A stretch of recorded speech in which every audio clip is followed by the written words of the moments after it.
They tore out my windbreak while I was gone. So I let the land answer for me. Not with lawyers, not with yelling, just wind, dirt, and time. And by the time they realized what they'd done, it was already too late to stop it. My name's Daniel Mercer. Most folks around here just call me Dan. And I've been working the same stretch of land outside Red Hollow, New Mexico, for close to 30 years now. It's not the kind of place that looks impressive in photos. No rolling green hills, no postcard sunsets framed by white fences. Just dry soil, stubborn grass, and a horizon that doesn't give you much unless you've earned it. But if you spend enough time out here, you start to understand that survival isn't about how pretty something looks. It's about how well it holds together when the wind comes. That's what those trees were for. About 20 years ago, after a particularly bad season where the wind stripped half my topsoil clean off the western pasture, I planted a line of cedar and mesquite along the boundary. Took me weeks digging each one in by hand, hauling water out there in the heat, talking to them like they were livestock, just to keep myself sane. Folks laughed at me back then, said I was planting sticks in dust, wasting time on something that wouldn't make a dollar. But a few years later, when the windstorms came and my fields held while others didn't, they stopped laughing. Those trees weren't decoration, they were infrastructure, a living wall that slowed the wind just enough to keep the soil where it belonged. Without them, a land doesn't just get messy, it starts to disappear. Now for most of my life, the only thing west of that tree line was empty land. Miles of it. Nothing but scrub and silence. Then, about 3 years ago, everything changed. A big development company came in, bought up that land, and in less than a year, they turned it into one of those gated communities you see advertised on billboards. Polished roads, identical houses, manicured lawns that looked like they'd never met real weather. They called it Silver Ridge Estates, which I always thought was funny, considering there wasn't a ridge or anything silver about it. At first, I kept to myself, figured they'd keep to theirs, but that didn't last long.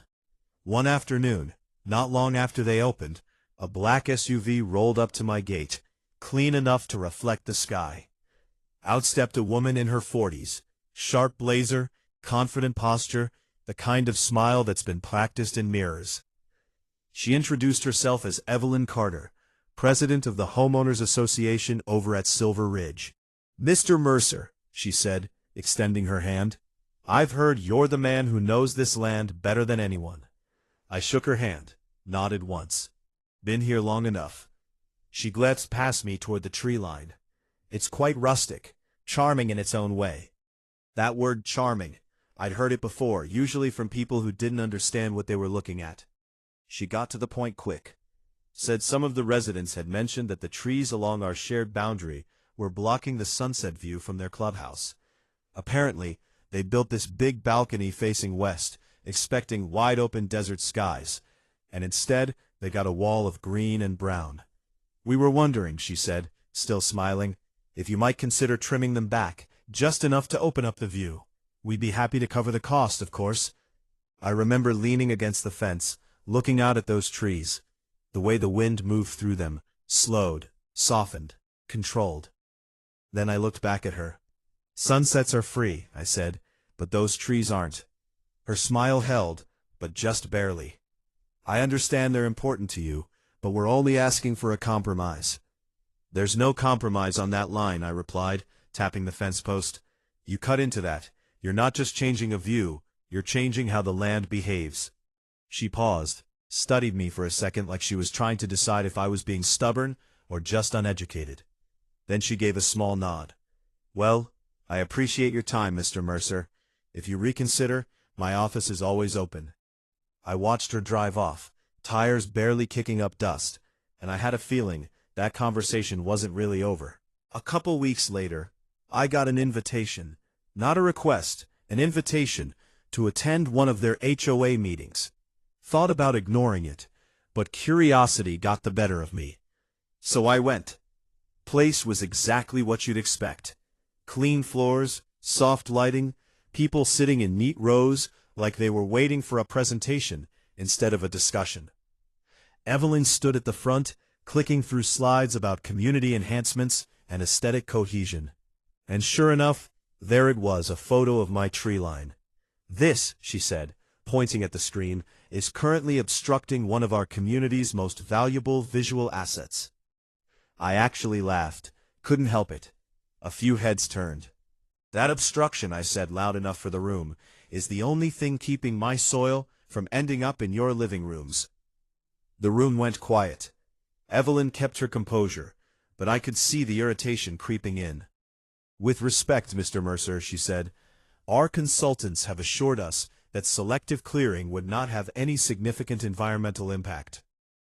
"Your consultants ever worked a dust storm out here?" I asked. No answer. Meeting ended not long after that. No agreement, no resolution, just a polite kind of tension that sits under the surface, like a fault line waiting to move.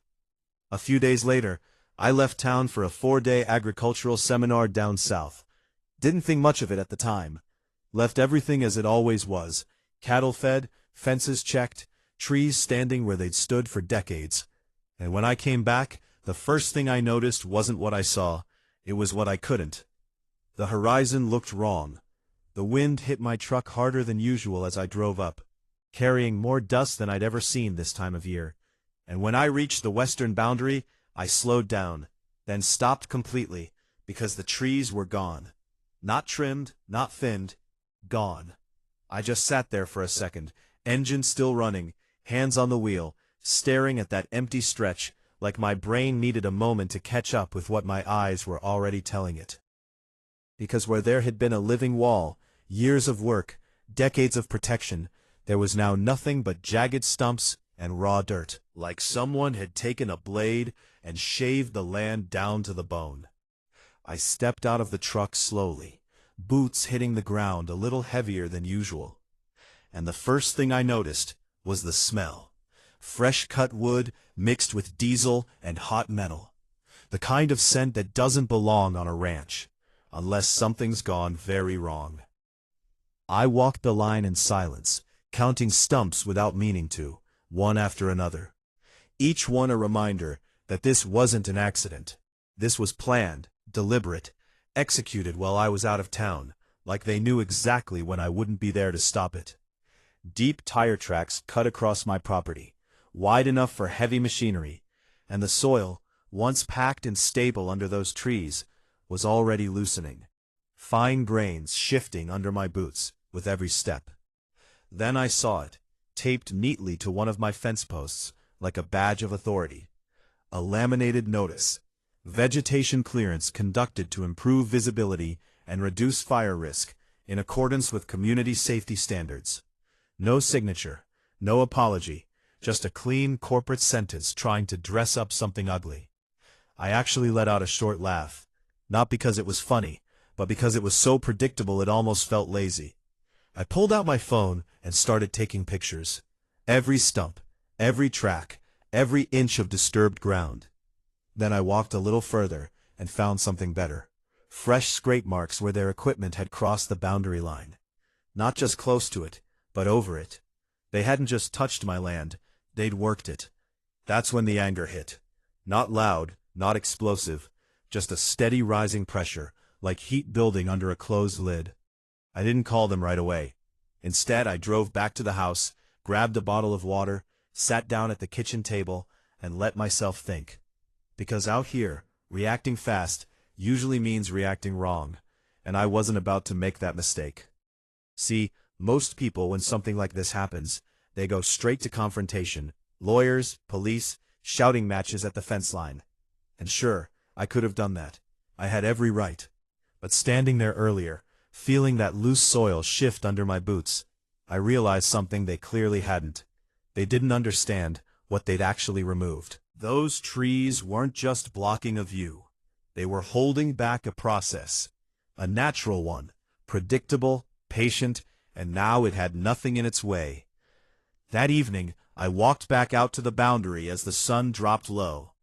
And for the first time in 20 years, the wind came through completely unfiltered. No resistance, no break, just a steady push rolling across open ground. I watched the surface of the soil start to move. Not much, just a thin layer at first, like a whisper across the earth. But it was enough. Enough to confirm what I already knew. So, I made a decision. If they wanted the trees gone, I wasn't going to replace them right away. I was going to let them feel exactly what those trees had been doing for all these years. That night, I fired up the tractor, old machine, loud as hell but reliable. I hitched up the grading blade and drove out to that cleared strip under a sky full of stars. The kind of sky you only get when there's no city light to soften it. The air was dry, even for this place, and the forecast I checked earlier showed strong winds coming in the next day. Steady, fast, sustained. Perfect. I started slow, dragging the blade across the ground, breaking up the surface that was already disturbed, back and forth, over and over, turning chunks into finer and finer particles, loosening everything that had once been held together by roots. It wasn't destruction, not really, it was preparation. At one point, my neighbor Louise drove up in his pickup, headlights cutting across the field. He stepped out, leaned on the fence, watching me work. "Dan," he called out over the engine noise, "what the hell happened here?" I shut the tractor down for a minute, the sudden silence ringing in my ears. "They cleared it," I said, nodding toward the subdivision. "All of it?" he asked, eyes scanning the empty line. "All of it?" He let out a low whistle, shaking his head. "That's not just stupid, that's expensive stupid." I smirked a little. "Yeah, it's about to get more expensive." He looked at me. Looked, this time, like he was trying to read something behind my words. "You planning something?" I took a sip of water, glanced out at the open land, then back at him. "No," I said calmly. "I'm just not stopping what comes next." He stared for a second longer, then chuckled under his breath. "Well, I guess they're about to learn." "Yeah," I said, climbing back onto the tractor. "They are." I worked through most of the night, not rushing, just being thorough, making sure the entire stretch was evenly loosened, no hard patches left to hold things down. By the time the sky started to lighten in the east, the ground between my ranch and Silver Ridge was exactly what I needed it to be: unstable. I parked the tractor, wiped the dust off my hands, and stood there for a moment, watching the first hint of sunlight creep over the horizon. It was quiet, too quiet, because I knew it wouldn't stay that way for long. Around midday, the wind started to pick up. At first, it was just a breeze, nothing unusual, the kind of movement you feel every day out here. But then it built, steady, consistent, pushing harder with each passing hour. I checked the weather again, gusts pushing close to 40 miles per hour. And that's when the land started to move. It began as a low ripple across the surface, like something breathing just beneath the soil. Then the top layer lifted, thin sheets of dust peeling away and rising into the air. Within minutes, it turned into rolling clouds, thick, heavy, carried straight west to east, straight towards Silver Ridge. I walked up to the fence line and watched it happen, arms resting on the post, completely still as the wind did exactly what it's always done out here. It took what wasn't anchored and carried it. The first wave hit their outer road like a fog, swallowing the clean asphalt in a layer of brown. Then came more and more, each gust lifting another sheet of soil, stacking it, pushing it forward, building something bigger with every second. I could just barely make out the entrance to their subdivision through the growing haze, those tall stone pillars, the decorative gravel beds, the perfectly arranged shrubs, imported from somewhere that probably didn't even have wind like this. Cars, slowed to a crawl. Headlights cutting through dust that kept getting thicker, heavier, turning the air into something you could almost grab with your hands. Sand piled up against curbs, spilled over sidewalks, buried the edges of their landscaping, like it had been there for years instead of minutes. By late afternoon, you couldn't see the entrance anymore. It was just gone. And I stood there watching, not smiling, not celebrating, just taking it in. Because this wasn't revenge in the way most people think. This was consequence. pure, simple, unavoidable. And right about the time the first emergency vehicles started trying to push their way through the mess, my phone rang. My phone didn't just ring. It started lighting up like I'd suddenly become the most popular man in 3 counties. Calls stacking on top of each other. Numbers I didn't recognize. A few I did. And right there at the top, exactly where I expected it, was Evelyn Carter. I let it ring a couple times, not out of spite, just to give myself a second to breathe. Then I answered, "Daniel." She snapped the moment I picked up. No greeting, no politeness left, just pure pressure. "What did you do?" I leaned back against the fence, eyes still on the wall of dust rolling through her pristine little entrance. "Afternoon, Evelyn." "Don't do that," she cut in. "Do not play games with me right now. Our entire access road is buried. Residents are stuck. We have emergency crews trying to clear." "I didn't bulldoze anything," I said calmly, talking right over her without raising my voice. "I didn't touch your property. I didn't cross your line. All I did was manage my land after someone else decided to remove a critical barrier without permission." There was a pause on the other end. Just a second, but enough to tell me she knew exactly where this was going. "This is intentional," she said, quieter now, but sharper. "You knew this would happen." I let that sit for a beat, the wind howling in the background, carrying more soil across what used to be a clean boundary. "No," I replied, almost conversational. "I understood what would happen. There's a difference. You're causing damage," she pushed, her voice tightening again. "We will hold you responsible for." "You might want to be careful with that," I said, still steady, still even. "Because I've got drone footage of your contractors crossing onto my land. I've got photos, timestamps, tire tracks, the whole thing. And I've already shared it with a local news station that loves a good story about property rights and environmental negligence." Silence. Again, longer this time. Out in the distance, I could hear engines, heavy equipment trying to push through what the wind kept rebuilding, faster than they could clear it. "You should probably focus on your road," I added. "We can talk later." And I hung up. That night, the wind didn't let up. It shifted a little, changed direction just enough to spread the problem wider. Not just at the entrance, but along the inner roads, across driveways, up against garage doors. By morning, Silver Ridge didn't look like a luxury development anymore. It looked like something the desert had decided to reclaim. And the stories spread fast. By the second day, a local news crew was out there, cameras rolling, capturing shots of buried signage, residents shoveling sand and expensive clothes, cars half stuck like they've been abandoned mid-drive. They ran my footage too. The clips of heavy machinery crossing onto my land, tearing through the tree line, ignoring the boundary markers like they didn't matter. Public opinion turned quick because people might argue about views and property values, but they understand when someone crosses a line they shouldn't have. Louise came by again that afternoon, leaning against his truck, watching the cleanup efforts from a distance. "You see the news?" he asked, a grin tugging at the corner of his mouth. "Caught a bit of it," I said. "They're tearing their own board apart," he chuckled. "Folks paid good money to live out here. Didn't expect to wake up in a sand trap." I nodded, not saying much because honestly, I wasn't enjoying it the way he was. There's a difference between wanting someone to understand a mistake and watching them drown in it. Still, I didn't step in. Not yet. By the end of the week, the calls changed. No more threats, no more accusations. Now, it was requests. Then, it was meetings. Evelyn came back out in person, but this time there was no SUV shine, no polished introduction. She looked tired, like someone who hadn't slept much. Blazer replaced with something more practical, dust on her shoes that she didn't bother brushing off. "Daniel," she said, standing on the other side of the fence, her voice measured, controlled, but very different from before. "We need to resolve this."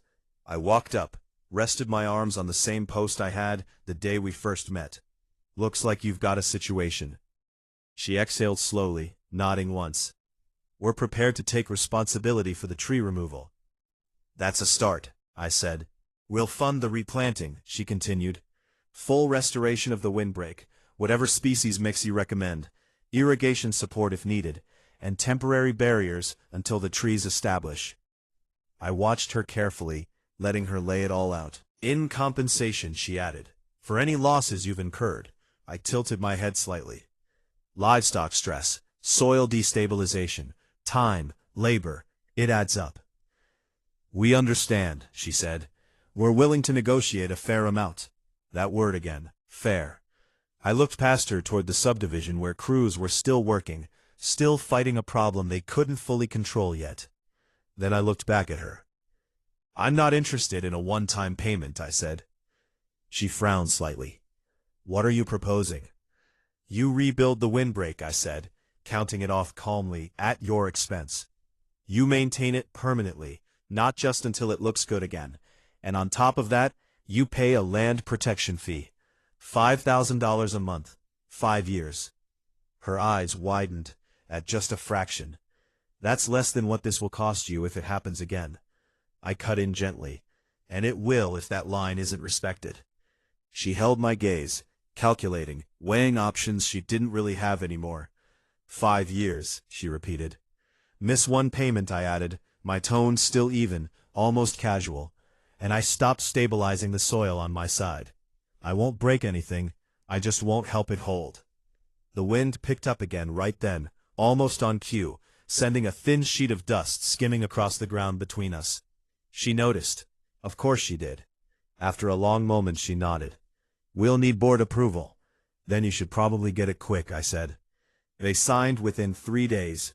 Replanting started the following week, crews working carefully this time, staying exactly where they were supposed to, measuring, marking, asking questions they should have asked the first time. Temporary barriers went up, not pretty, but effective. And slowly the land started to settle again. Not immediately. That kind of damage doesn't just disappear overnight, but it's stabilized. And over the next couple months, as the new trees took root, you could feel the difference. The wind breaking just enough, the soil staying where it belonged, doing what it had always done when someone respected how it worked. Evelyn came by once more, after everything was in place. No agenda this time, just quiet. We should have listened, she said. Yeah, I replied. You should have. She gave a small, tired smile. I guess we were too focused on how things looked. That's usually how it starts, I said. Out here, though, how it works matters more. She nodded, like that finally made sense, in a way it hadn't before. Then turned and walked back toward her car, a little slower than the first time I'd seen her. And that was that. Or at least that's where most people think the story ends. But every now and then, when the wind picks up and I stand out there by that line of young trees, I catch myself wondering something I never really had to think about before. Did I go too far? I didn't lie. I didn't trespass. I didn't destroy anything that wasn't already set in motion. But I also didn't stop it. I saw what was coming, and I let it happen. Some folks around here say it was justified, that they got exactly what they deserved. Others think I could have warned them, given them a chance to fix it before things got that bad. And honestly, I'm not sure there's a clean answer. So, I'll leave that part to you. If you were standing where I was, knowing what they'd done and what was about to happen, would you have stepped in, or would you have let the land teach the lesson? Drop your thoughts in the comments. I read more of them than you'd think. And if you want more stories like this, the kind that don't always have a simple right or wrong, hit that like button, subscribe, and stick.